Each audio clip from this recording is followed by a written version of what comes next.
Next question جی بھائی، سیدنا عائشہ رضی اللہ تعالیٰ عنہ کے حوالے سے کیا کوئی ایسی حدیث ہے کہ انہوں نے فرمایا کہ جب سے سیدنا عمر کی قبر میرے حجرے میں بنی ہے تب سے میں وہاں عمر فاروق کی وجہ سے پردہ کر کے جاتی ہوں؟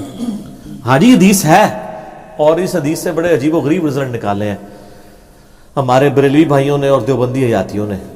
یہ حدیث مسند احمد میں ہے، اور مشکات میں بھی آپ کو کتاب الجنائز چیپٹر میں پہلی جلد میں یہ حدیث مل جائے گی کہ سیدہ عائشہ کہتی ہیں کہ جب تک میرے حجرے میں عمر کی قبر نہیں بنی تھی نا تو میں بغیر پردے کے اہتمام کے اس حجرے کے اس حصے میں چلی جاتی تھی، اور دل میں سوچتی تھی ایک میرا خاوند اور دوسرا میرا باپ، لیکن جب سے عمر کی قبر وہاں بنی ہے تو میں اب پورے حجاب کا اہتمام کر کے اس حجرے میں جاتی ہوں۔ صحیح۔ اب حضرت عائشہ تو صرف اتنا کہہ کے چلی گئی، پیچھے لوگوں نے پھر اس خاکے میں رنگ بھرنے شروع کیے۔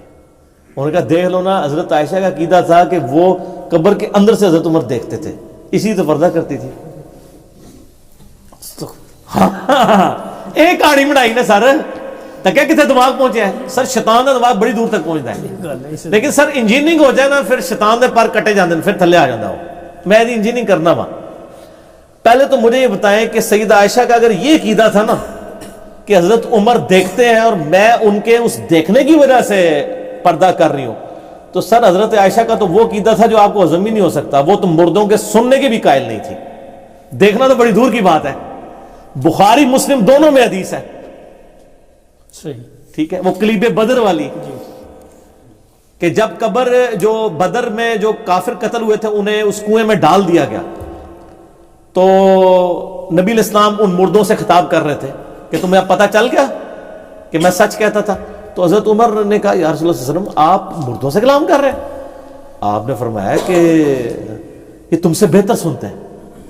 اچھا، یہ حدیث عبداللہ بن عمر نے کے حوالے سے جب پہنچی نا حضرت عمر اور عبداللہ بن عمر کے حوالے سے اما عائشہ تک، تو حضرت عائشہ نے کہا خدا عمر پر اور عبداللہ بن عمر پر رحم فرمائے، نبی علیہ السلام نے یہ نہیں فرمایا تھا، ان کو سمجھنے میں فرق لگا ہے۔ یہ کیسے ہو سکتا ہے کہ مردے سنیں؟ اور پھر انہوں نے سورہ فاطر میں یہ آیت آتی ہے، اعوذ باللہ من الشیطان الرجیم بسم اللہ الرحمن الرحیم،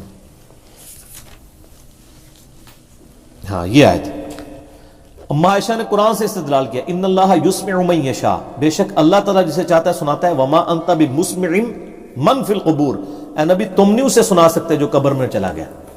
تو اما عائشہ نے کہا قرآن تو کہہ رہے مردے سن نہیں سکتے، تو حضرت عمر یہ جو کہہ رہے ہیں کہ وہ بہتر سنتے ہیں، اصل میں نبی علیہ السلام یہ کہہ رہے تھے کہ وہ بہتر جان چکے ہیں تم سے، یعنی اب ان کو آخرت میں عذاب ہو رہا ہے تو ان کو پتہ چل گیا ہوگا کہ دنیا میں جو کچھ ہم سے وعدہ کیا گیا تھا عذاب کا نبی کے انکار کرنے پر، تو وہ سننا انہوں نے سننے کی بھی تعویل کر دی کہ جان چکے ہیں۔ انہوں نے کہا یسمعون کا مطلب ہے یعلمون، تو جو اما عائشہ مردوں کے سننے کی قائل نہ ہو اور حضرت عمر کی بیان کردہ حدیث میں حضرت عمر کی غلطی نکالیں اور قرآن کی آیت سے ان کی تعویل کریں، وہ اما عائشہ یہ کہتی ہوں گی کہ مردے جو ہیں وہ دیکھ بھی لیتے ہیں، وہ تو سننے کی بھی قائل نہیں۔ لیکن یہاں پہ یاد رکھیے گا جہاں پہ سننا ثابت ہے وہ ہم مانتے ہیں۔ بخاری مسلم میں حدیث ہے کہ جب کسی کو آپ دفنا کے جاتے ہیں نا تو مردے کے دفنانے والے لوگوں کے قدموں کی چاپ بھی مردہ سنتا ہے، بس اتنا، دیکھتا نہیں سنتا ہے، وہ صرف ایک لمحے میں تاکہ اس کی حسرت میں اضافہ ہو۔ جو بخاری مسلم میں حدیث ہے نا کہ انسان کے 3 دوست ہیں، 2 واپس چلے جاتے ہیں، ایک ہی ساتھ اندر جاتا ہے، واپس اس کے رشتہ دار اور مال اور اعمال ساتھ قبر میں جاتے ہیں۔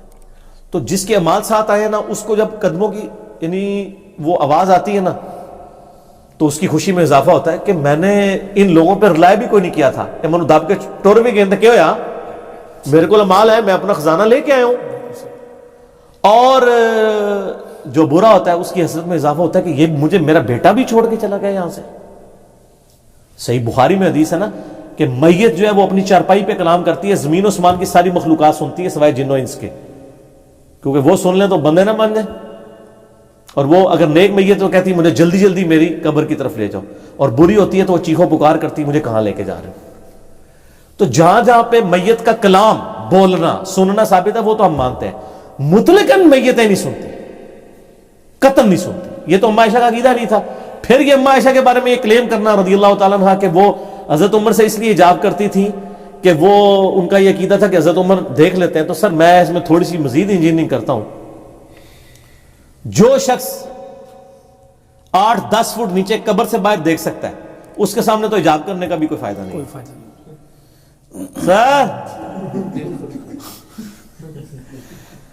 سر جو دیوار کے پار دیکھ لے اس کے سامنے آپ کپڑے بھی پہن کے آ جائیں تو وہ اتنے ملی میٹر کپڑے کو نہیں کراس کر سکتا جو اتنی موٹی دیوار کراس کر رہا ہے. اے انجینئرنگ ہے سر، اے مولویوں نہیں آندی، انجینئرنگ ہے، ٹھیک ہے نا. وہ بات کریں، کہانی ہے وہ کرایا کریں کہ لوگوں کو سمجھ آئے. اے بھی فضول باتیں آپ کرتے ہیں، یہ کسی کا بھی عقیدہ نہیں تھا اس طریقے سے مطلقاً سننے والا. یہ یعنی صحابہ کرام کے بعد یہ اس طرح کے عقیدے آئے. ہم اس عقیدے کو شرک نہیں کہتے، ہم یہ کہتے ہیں یہ خلاف سنت عقیدہ ہے. اہل سنت میں کچھ ائمہ کا بھی عقیدہ رہا ہے، خود امام ابن تیمیہ بھی اسی عقیدے کے قائل ہیں. اور یہی چیزیں جب میں نے ابن تیمیہ کی نکال کے اہل حدیثوں کے سامنے رکھی ہیں تو اہل حدیث بجائے امام ابن تیمیہ کو طلاق دیتے ہوئے میرے خلاف ہو گئے. ٹھیک ہے نا جی. بھئی کسی دی زنانی پیڑی نکل آئے تو اپنی زنانی نو روئے. جو بندہ دس رہا ہے کہ تیری زنانی یہ کر دی ہے اس پہ تو نہیں غصہ کھانا چاہیے اگر وہ سچ بتا رہا ہے.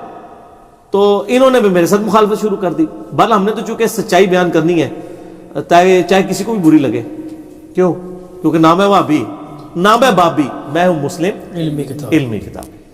جزاکم اللہ خیر.